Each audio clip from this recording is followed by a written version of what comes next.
Good evening, everyone. My name is Barrett Wilkinson. I'm the Executive Director for Equity and Belonging for the Portland Public Schools. It's a pleasure to get to spend some time with you this evening.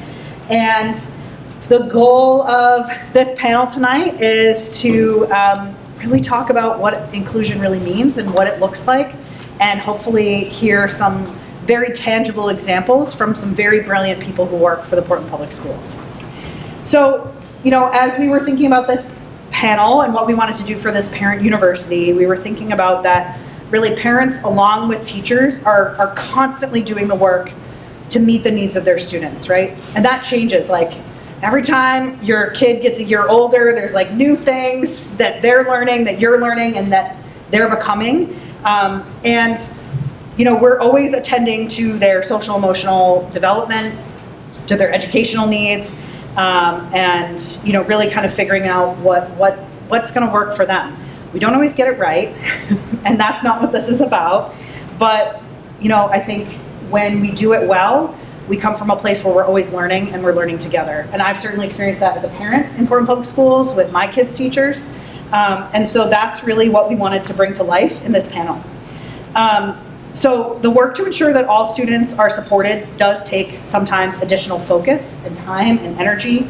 And luckily, we have people who are educated to do that and to do that for our kids. Because all kids are unique, and there's never a one-size-fits-all that works for all of our students.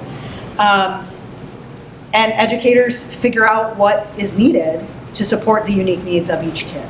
And so you're going to hear some stories tonight that help us understand that, what it takes to support individual kids. And so what I've asked of this panel is for teachers to think about some examples from their experience that make this real. What was a kid who you noticed there was something they needed or something that wasn't being met, and how did you go about solving that? Because that's equity. That's what equity is. That's what it is for all of us. And so that's what our panelist is going to do, and then we're going to have an opportunity to dialogue a little bit together. So we'll spend about half our time with our panel, and then we'll have some time for dialogue together, and want to hear a little bit from you about the ways in which you see this happening, or the ways that could be better and stronger to improve the work we're doing. So I'm really thrilled to have the entire team that I get to work with at Portland Schools helping support this event. So with me also in the audience is my colleague Beth Linovich. So during the presentation, Beth and I are going to be around, and if you have questions for the panel, that's what the note cards are for. And so you can just flag one of us, and we'll feed it to our moderators, which are the other two members of my team, Julia Hazel and Tyler Schwaller. And Julia and Tyler together are going to moderate our panel. They're going to introduce you to these brilliant folks who have joined us, and do some kind of follow-up questions with them before we turn it over. So I think that's everything I wanted to say before I turn it over to the two of you to lead us through our time with our panelists. So thanks everyone for being here. Yeah, good evening. My name is Julia Hazel, and we're just going to start by reading short bios of our four panelists who are amazing educators in Portland Schools. So our first panelist to introduce is Grace Bermeo, who teaches second grade at Rowe Elementary School. This is her third year as a teacher. She's also a member of her school's leadership team and PBIS team. She's dedicated to creating a supportive, inclusive environment for her learners, and has a strong passion for advocating for both her student and colleague needs. Our second panelist to speak will be Blake Castle. Blake is the assistant principal with Lincoln Middle School and has worked for Portland Schools for 5 years. This is her third year at Lincoln. Prior to Lincoln, she worked across the district with the BREATHE program. She loves getting to know students and families, and is one of those strange people who loves middle school and all the feelings and changes that come with it, and we're very glad for that.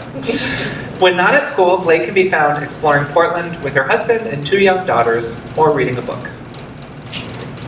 Our third panelist is Rachel Suey, and Rachel is in her first year as a pre-K DLL teacher, that's dual language learner, working in multiple schools, but this is her third year with Portland Public Schools.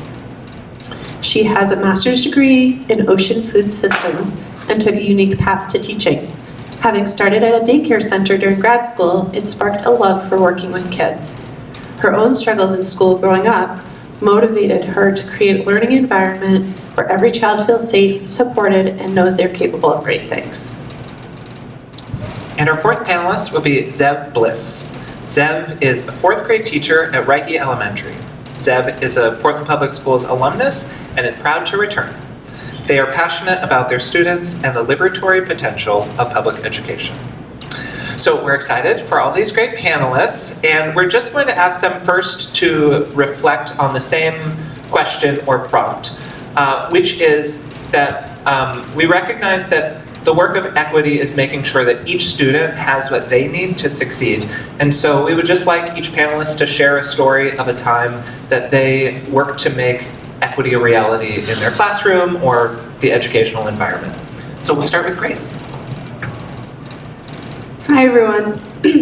My name is Grace Bermeo. I teach second grade at Amanda C. Rowe Elementary, and equity is a word that is constantly being used in education because we can't do this job without it. Every day I'm learning about my teaching and the additional focus that it takes to support my students, not just academically, but behaviorally, social, emotionally. And in order to support my students in the best way for them, I really needed to truly understand them this year and get to know them on a deeper level, and think about who they are as an individual, what they have been through, and what they are currently going through. Because not all students come from the same place, and not all students have the same experiences. So as teachers, it's our responsibility to determine the practices that work best to support them. I teach 21 students this year, and many of them are dealing with very serious issues outside of the classroom. This, I have experienced, can lead to acting out and non-compliance in a classroom environment. It's what I deal with every single day, so it's a lot on a teacher, and it's really hard to manage. And when you have a student who's dealing with unresolved trauma, with low self-esteem, a student who's learning the English language, and a student who is homeless, they're not going to present themselves like the rest of your classroom. Their needs are going to be a lot different from your other students. This year, one of my students, a fairly newcomer, needed further social emotional support. The student needed help in a way where I needed to learn how to respond differently.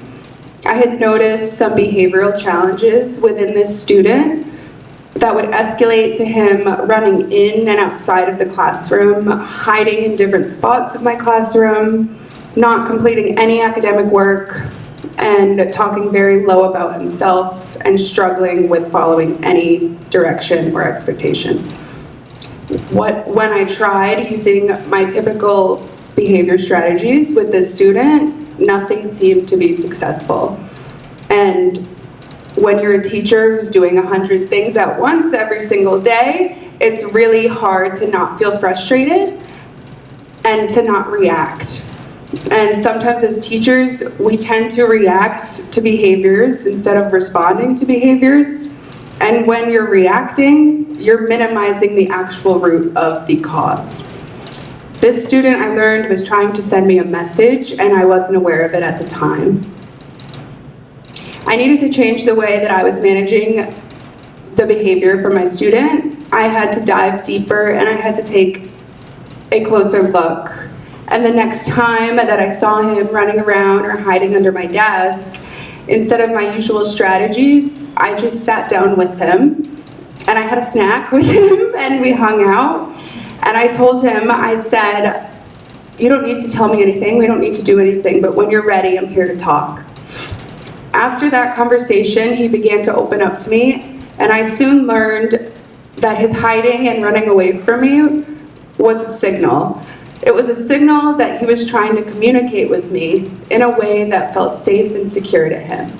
And if I didn't take the time to truly understand and work with that student and take the patience, then I would have never known that. And I would have never known a lot of the things that he is dealing with every single day. Way to set up a tough act to follow. Shoot. So I come at this question from a little bit of a different perspective. I am the assistant principal at Lincoln Middle School. I was a classroom teacher for many years, and then have transitioned into an administrative role. And so the way that I think about equity from the administrative perspective spans across kind of all of the work that we do at Lincoln. It comes through in our curricular work, it comes through in our work around school culture. But I think the biggest thing that comes to mind when like Barrett asked this question in the first place was the work that we do around helping students feel like they belong and that they, as an individual, are seen and important and have a place at Lincoln. I make a really big effort to know every kid's name.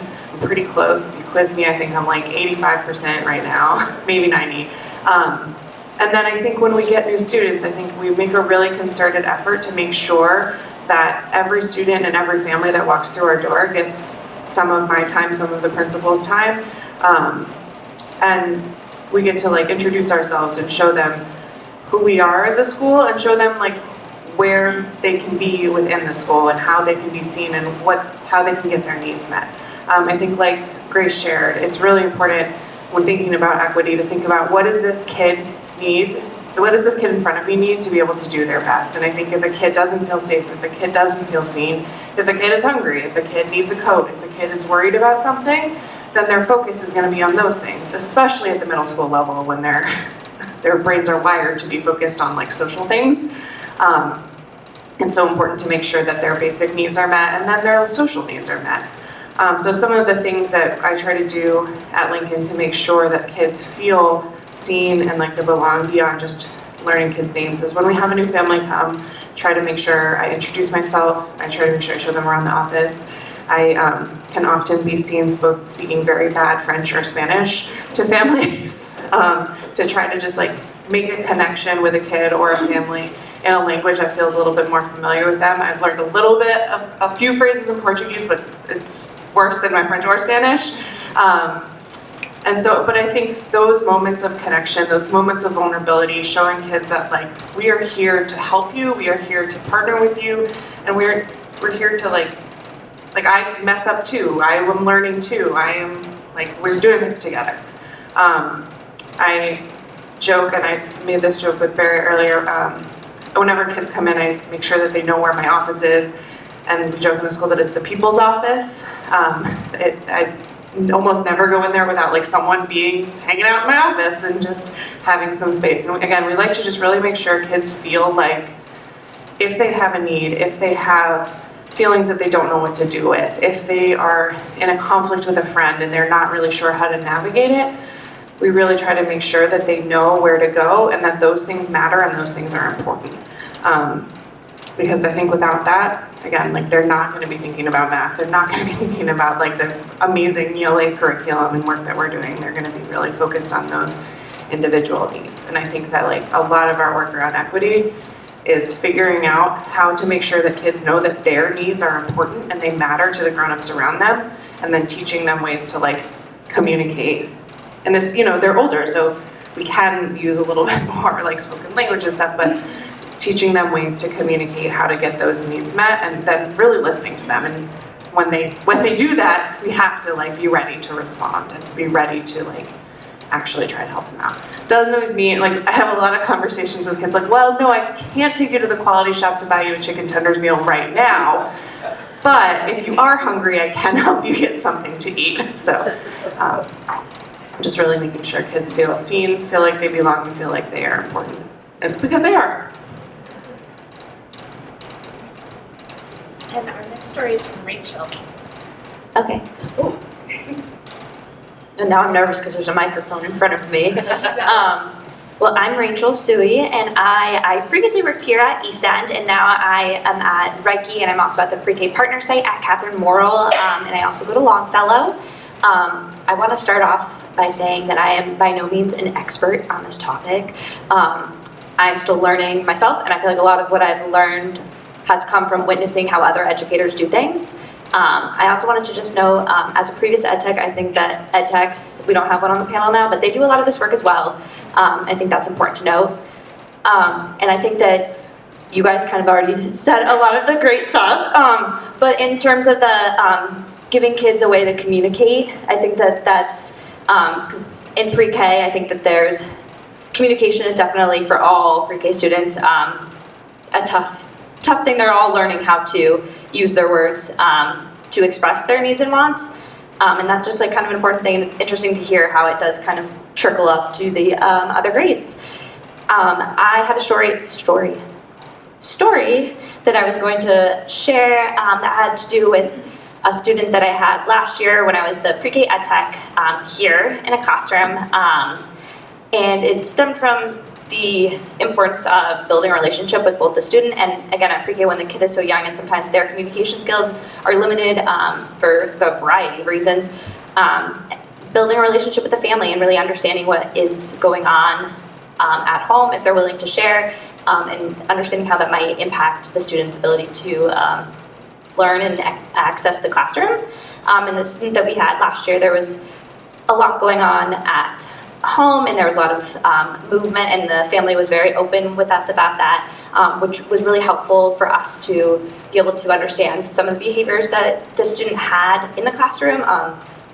Was also a chronic eloper, and oftentimes didn't follow the group plan, and what we kind of learned was that maybe the following the group plan isn't the goal, maybe there's another goal, and some of it was just getting the basic needs met. So sometimes a student would come in and she'd fall asleep while eating breakfast, and then we got a mat out and she'd lay down and take a little bit of extra time to sleep, and that's what her body needed, and that's how she was going to be able to access the rest of the day. And that was similarly to like if she was hungry and needed food, that was something that we always, and that was something across the board in the classroom that was happening. And that's something in pre-K that I think, at least I can only speak for pre-K, but doing a lot of these things, not just for having things across the board so that the classroom is accessible for everyone, whether they need those exact accommodations or not, having it just be an option.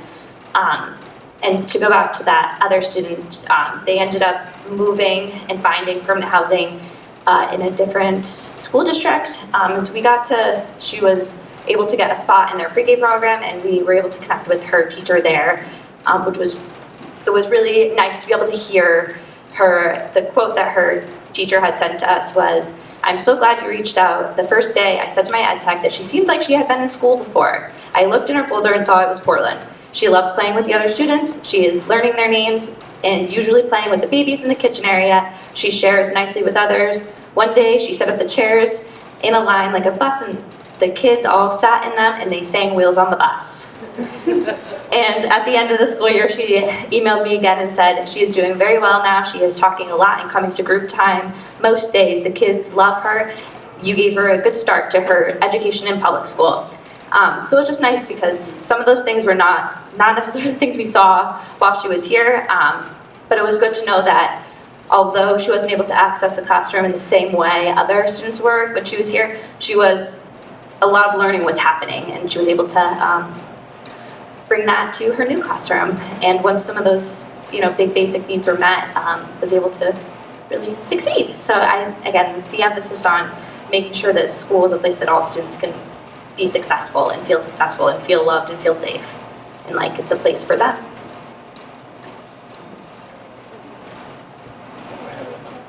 And our final story comes from Zeph. All right. I feel very lucky to teach at Reiki. I love that it's teacher-led. I love that it's in my favorite part of the city. Most of all, I love who I get to teach and who I get to work with. We have some very affluent families, and we also have several of the family shelters. And a couple years ago, when there was emergency housing in the expo, those students were also districted for Reiki. So it's really an incredibly diverse community in every way you can imagine, and that's not just something that adults value, that's something that kids see and value as well.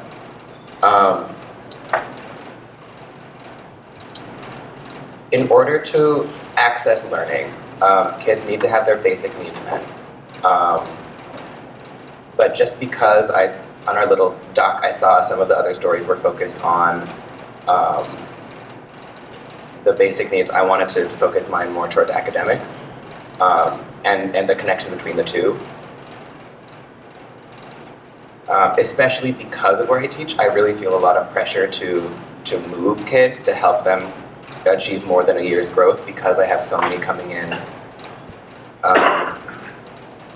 significantly below where a fourth grader is expected to be in the US academically.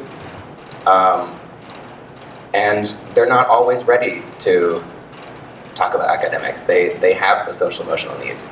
And sometimes the kids do see differences in who is ready and why.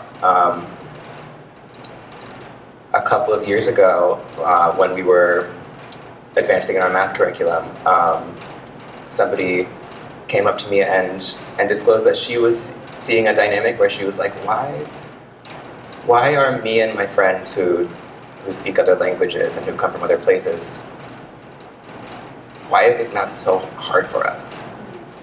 Why can't we do this and the other kids can't?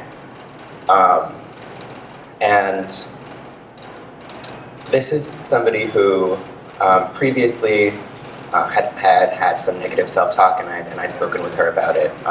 She would write some negative things, like she would write, "I'm so dumb" on her work, and I'd have to check in with her and explain to her, like, how many, oh, you're in 4th grade in the United States. Were you in the United States in school in 3rd grade? What about 2nd grade? Oh, you didn't go to school for 2nd grade or before that. And we talked about how math is cumulative and what some of those differences might be. Eventually she started crossing out those notes and replacing them with, "I'm so smart, even my teacher says so, I know so many things," which was very sweet. But I really wanted to make sure that I addressed her perception that there was a difference between the groups of students in my class. So I had my wonderful ESOL teacher come in, who is multilingual, and she came in and did a guest lesson, which was a read aloud in Portuguese. So she came in and did not speak a word of English the entire time. I said, "Okay, everyone come on in. We're having a guest come read a book. There'll be some questions about it. It's gonna be great." And she read a story about a bird who has a nest that has the wrong kind of egg. I don't remember. But as soon as she started speaking Portuguese, and all of the students perked up. And all of my students who are used to feeling like school is easy perked up as well in a different way. And I handed out, so when she asked discussion questions, the hands that went up were not the typical ones, and kids felt like, I know what's going on, I can talk about the character, I can talk about the motivations, I can talk about what I would do in the situation. I can write about it. When we passed out the worksheets, we were like, okay, go, write. This isn't any different than other normal school. And it was just a really eye-opening experience, and helped some students with perspective taking, like, oh, I'm not bad at school, I'm in a totally new environment, and I'm learning in a language that I'm not used to. Or, oh, the reason that I see somebody struggling with something is because they're doing work on so many more levels than I am. And that was a really beautiful single moment that helped not just that student, but my whole class kind of see more of what's going on behind the scenes for one another, and appreciate the community that they get to be a part of. I was going somewhere else with this.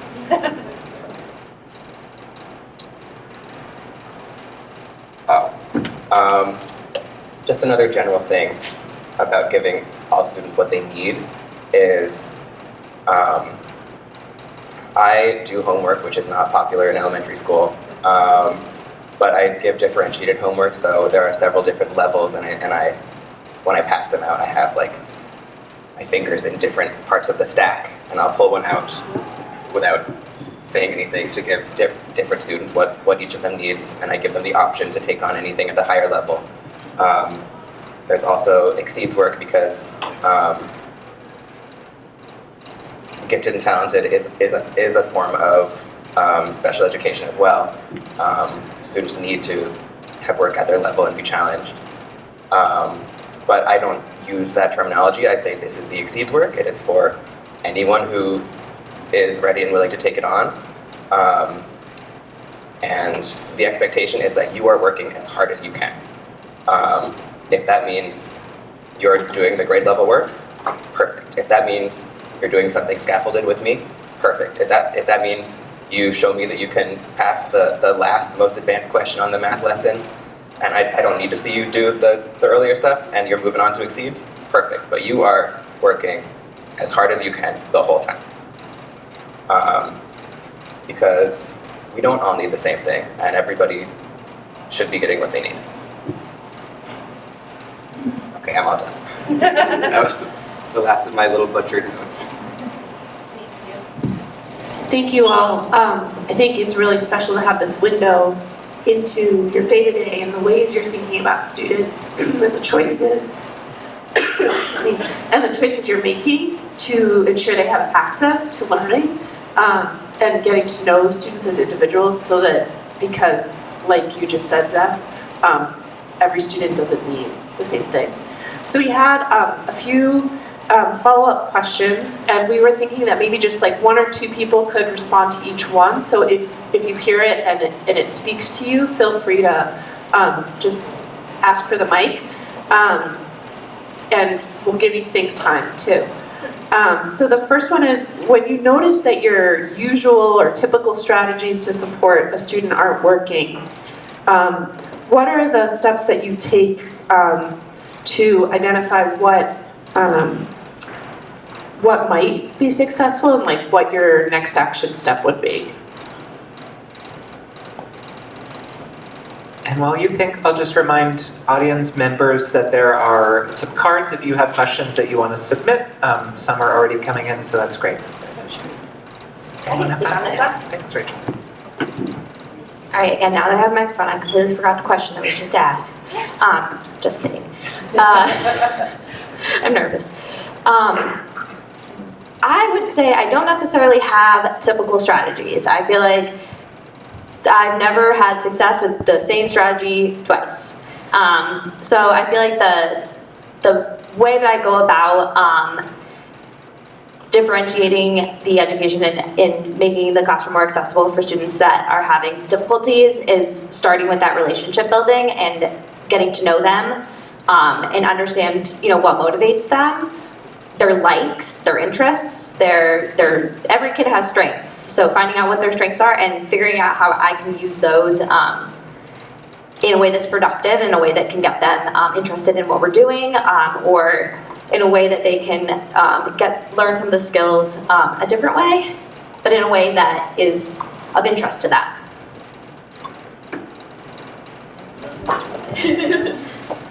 Now I forgot what I was going to say. I guess I'll piggyback off of that.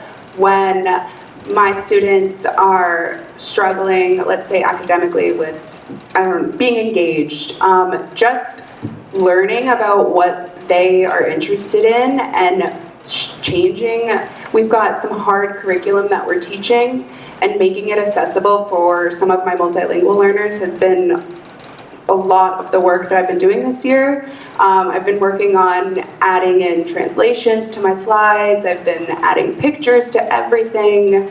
When you have kids who are learning hard curriculum, who are still learning the English language, it's a lot. And there's a lot of different strategies that I feel like I'm trying every single day, but that's the job.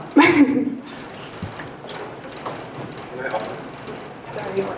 Just quickly, like my go-to is always what you mentioned first, is just get down on their level and say, what's going on? And usually they're able to communicate. I might need to ask them questions and say, give me a thumbs up or a thumbs down, nod yes or no. I'm giving you a whiteboard, write down what you need.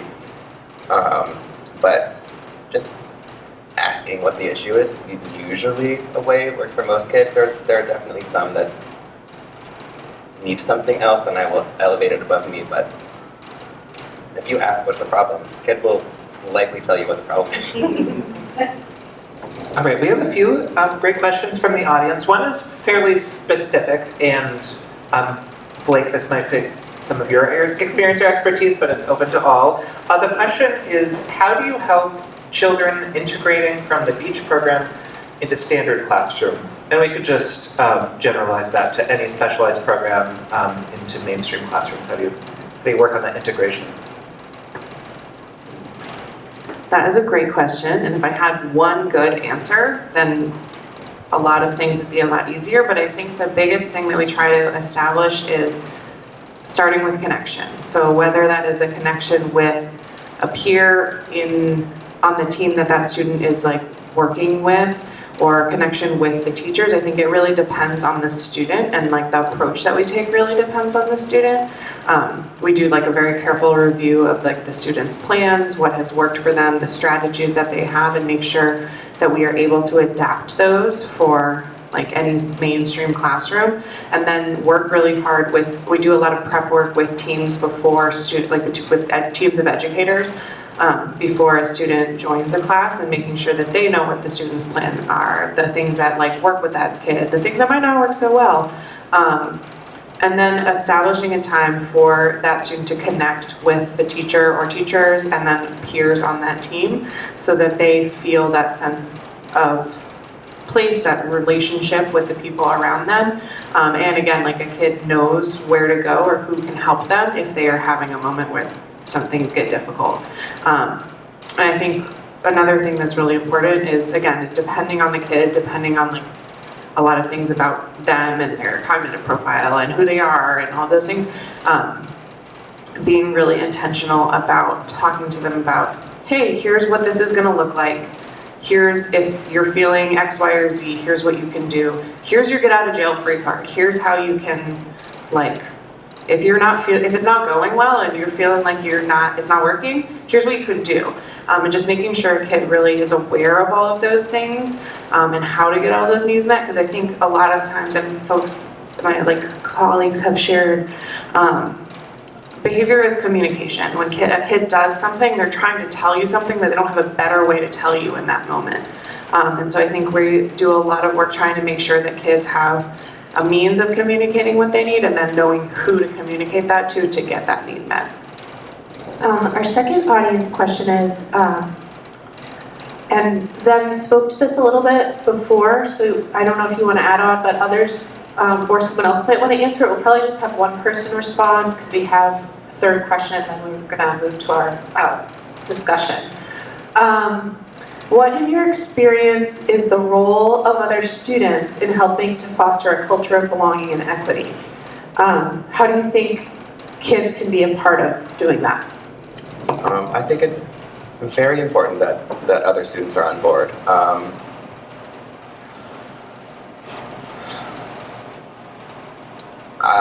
There's an element of recognizing that everyone in the classroom is as valuable as you are, and that is very valuable. I don't know. The answer is yes, I think.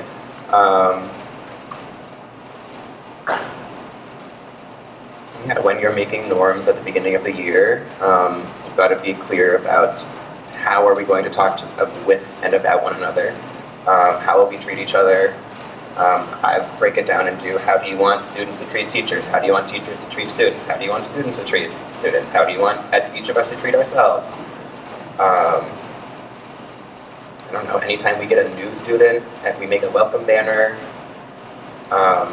If there's a conflict, we have a restorative conversation and make sure that we're on board with, like, you can be a friend or you can be a respectful classmate. There are no enemies. We are not holding grudges. We want a welcoming environment where everyone feels at home. I don't think I have anything more to say. Those are just a couple of things. Can I just add one thing to that? I just wanted to say that I also think it's important to be intentional when you are using peers in that kind of work. I think that we also don't want to put that kind of work on students in a sense, if that makes sense. Just making sure that connection is a positive one, that is helping both students, and it's not something where one student is being asked to do something that is probably too large, if that makes sense. No, that's fine. Translator. Yeah, I appreciate how that question broadened the scope to think about not just teachers' roles, but kids as a part of the sort of collaboration of a classroom. And I think this next question is in a similar vein, and I'd add another part to that. So we've thought about teachers, we've thought about students. Also, I'd wonder, like, what is parents' roles in helping foster equity in the classroom?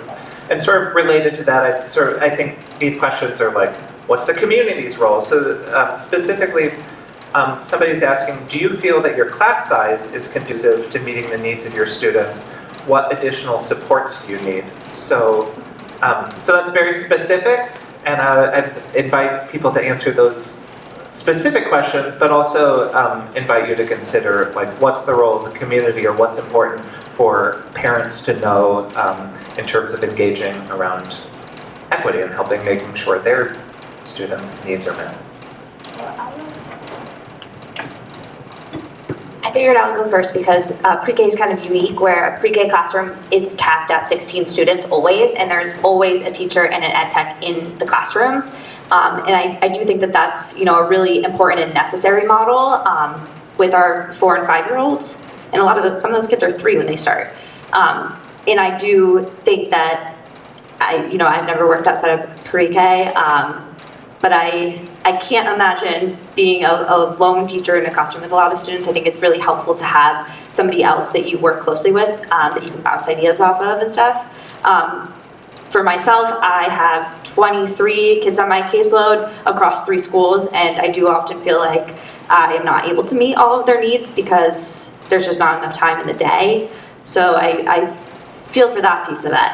And I think that I do rely on the classroom teachers to help me do the work that I want to do, and also the families, and engaging with them, and the messages, and yeah.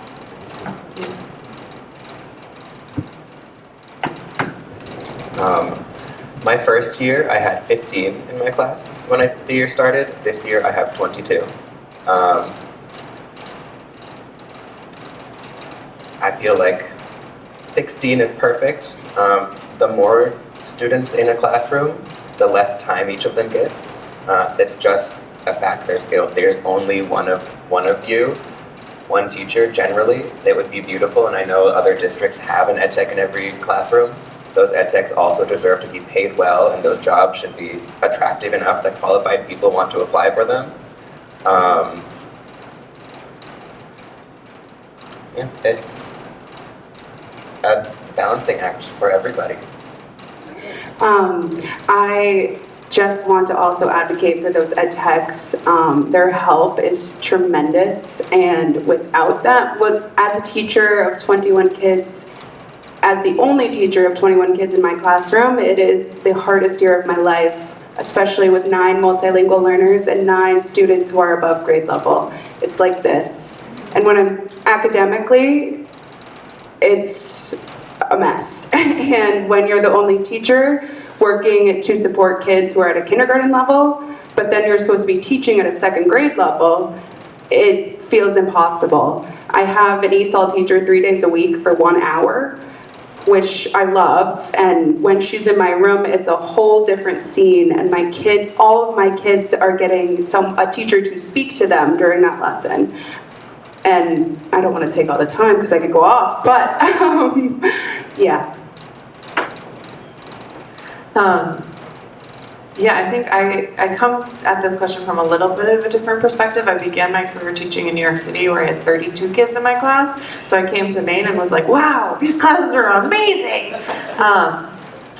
But I will say, I think that from my perspective, I think class size is not the only thing we need to look at. I think it's the supports throughout the school. And I think that the question alluded to community supports. I think that is essentially, I think like folks have shared, ed techs or additional adults in classrooms, additional multilingual teachers so that our students aren't getting an hour 3 times a week. They're getting like a full like multilingual education. And then I think also those other wraparound supports so that we can meet students' needs in schools, like providing, you know, a lot of our students have health needs, dental needs, vision, like those sorts of wraparound community supports I think are so valuable and bring so much. And then also some of the like related arts and world languages and those things that like, you know, this is American school systems, we know the story, budgets get cut, and those are the first things to go.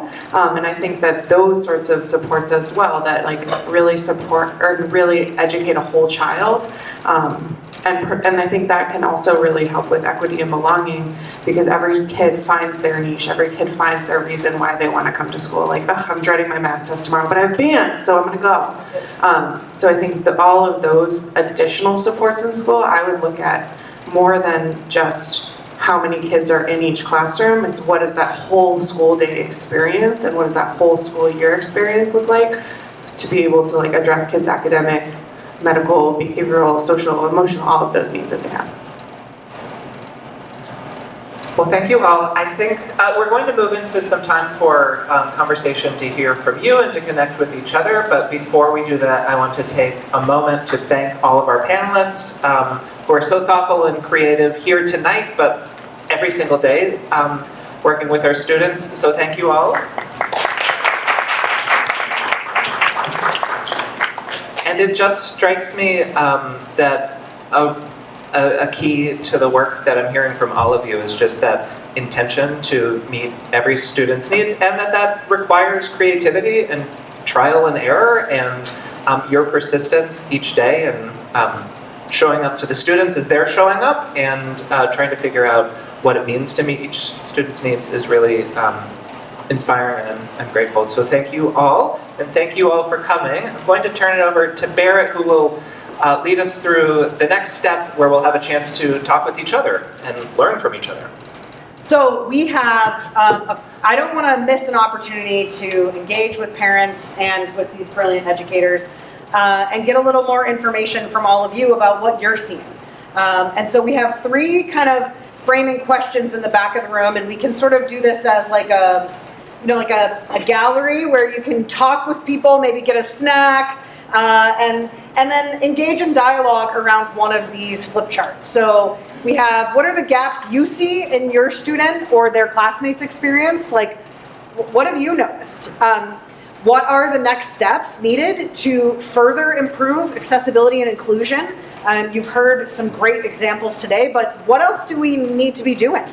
And then how can parents and community members support improving access and outcomes for students, really in line with that last question? And I got rid of one because I felt like we were asking a lot. So, so I will invite you to grab some snacks, and then you can engage with our panelists, you can ask me questions, and then we'll do a quick closing in like 15 or 20. Sound okay? Okay, so there's some markers near those. You can take some notes and introduce yourself to some neighbors, and we'll go from there. So I would love it if, I don't know, Kate, I'm gonna pick on you because you're writing and you're right there. Would you like just share like what are the gaps some people shared, or a conversation you want to elevate that you had? On this particular one? Yeah, or anything, yeah. Okay, well, I have a soapbox for this one, but I'll get that in a minute. Okay. I was gonna say, like, what are the gaps you see in students? One person talked about exceed option is often not offered without parental pressure. So the squeaky wheel has to be like, hey, where's the exceeds button? Can I get more harder homework or whatever? And that everyone does things differently. One teacher doing something awesome doesn't mean it's reasonable expectation for all teachers. Like that really individualized thing, and I talk about that a lot with equity stuff in like my parental community. So it's just resonating to hear that. Awesome.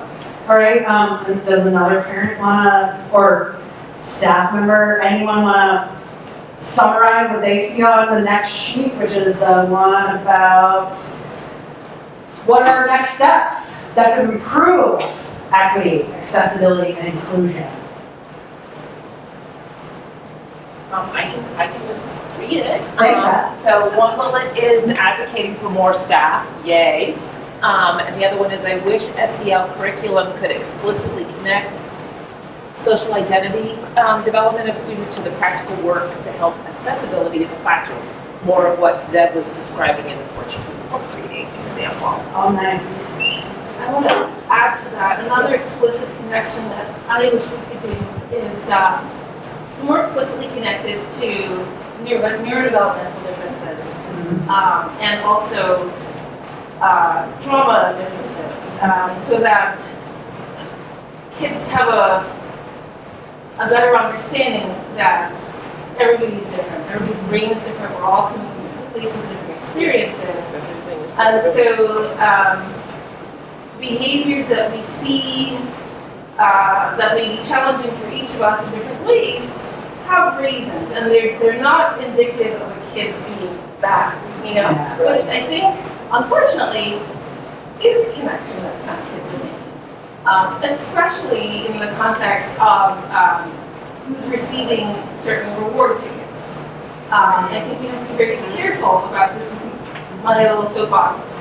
Really careful about how these tickets are presented. I wish they didn't exist at all, but if you're going to use them,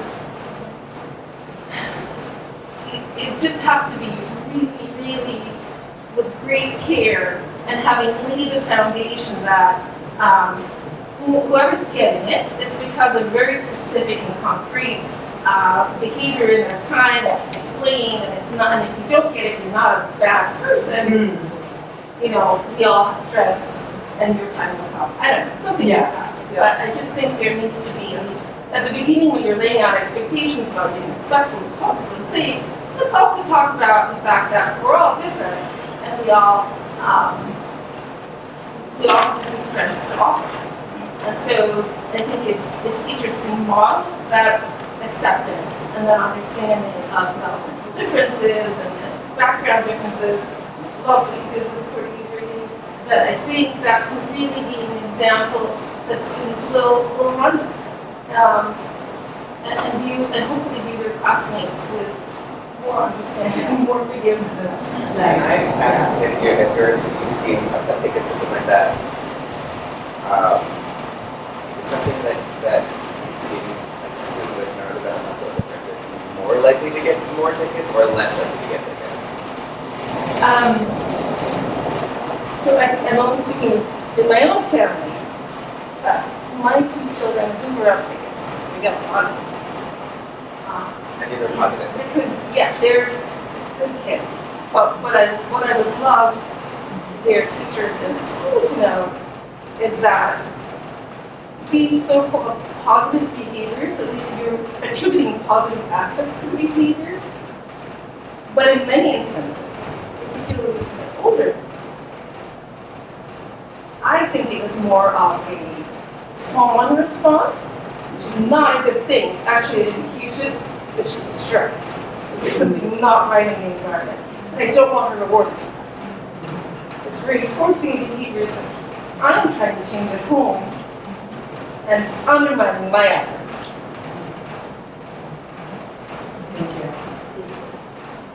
Thank you. All right, last, certainly not least, but I'm actually glad that I went in this order, which is just, what are some ideas about how parents and community members can support improving access? Like, what ideas come to mind? So I asked Blake, because I was standing there with Blake, and I was like, Blake, what helps you, at Lincoln? And she said, folks supporting the PTO is amazing, and then, asking questions and being there and saying, like, what can I do? How can I help? So I don't know what else is, I can't read that well from here, so I'm curious what else is on that sheet and or other things people talked about what else can parents and community members do to support improving equity. Thank you. Go ahead, Sharon. It says, watch the recording of this panel to better understand the work that teachers are doing. And what if parents and families could opt in to restorative conversations when student-to-student conflict or harm happens, and then parentheses with a question mark, FERPA workaround. What is FERPA? But it's like HIPAA for schools.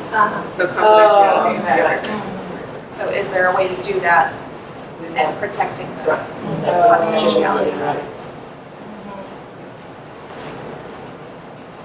I have something on it to add to that one. I was just thinking, when I worked here at East End last year, they did a language, like a family language night. So I went to the Portuguese language one where we had multilingual interpreters came in, and the entire thing was in Portuguese. And it was humbling. It felt like probably how your students felt when that read, but I think it was a really good way for those families to connect with other families in the school, and also to have those kind of conversations. There was a lot of things about, they were just talking about things that are happening in school and kind of understanding the processes. And I think that with a community with so many different languages being spoken, that having opportunities to have those conversations in language that you feel most confident in talking about, I think is important. Absolutely. Oh, that's like the one at Ocean Avenue where they have tables of Arabic, tables of Somali, tables of different languages. Yeah, I think that's the Portland Empowered model of having little The cafes. community conversations. Yes. Yes. Right, Yeah. okay. Shared space. So shared space. Shared space cafe, thank you. Yes. Thank you. Shared space cafe.